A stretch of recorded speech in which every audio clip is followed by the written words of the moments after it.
Под политическа система, термин, използван в емпиричен и символичен смисъл, трябва да се разбира комплекс или съвкупност от взаимодействия между единиците, които съставят и са включени в самата система.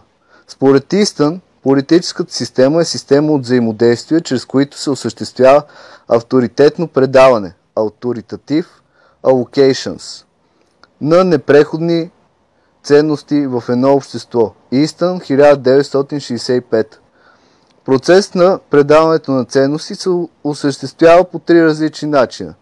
Чрез обичая, схващан като набор от традиционно зачитани норми, които регулират сферата на частните отношения, размяната и предполагаща свободно взаимодействие на субекти, които преговарят помежду си, политическото командно ръководство, основано на колективни процедури, позволяващи императивно решаване на възникнали конфликти при този процес.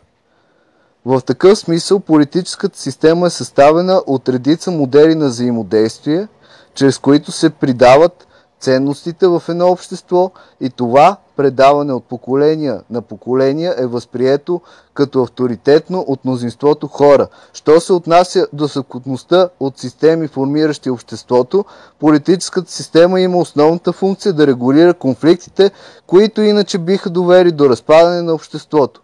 Следователно, системата взаимодейства с обществото чрез стимули и ответи, като превръща приносите в емисии, т.е. в императивни решения, и в рамките на политическата система идентифицират подсистеми, сред които партийната, бюрократичната, подсистемата на групите за натиск и така нататък и така нататък. За да изпълнява своите функции, политическата система има преди всичко нужда от редица приноси под формата на искания и подкрепа.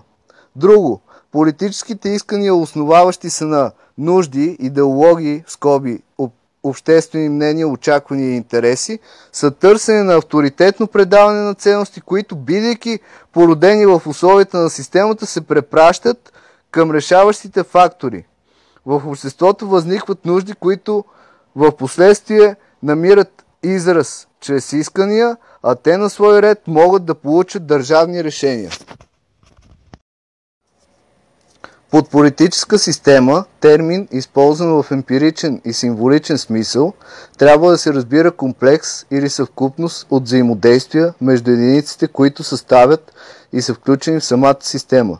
Според Истън, политическата система е система от взаимодействия, чрез които се осъществява авторитетно предаване, authoritative allocations, на непреходни ценности в едно общество. Истън, 1965. Процес на предаването на ценности се осъществява по три различни начина.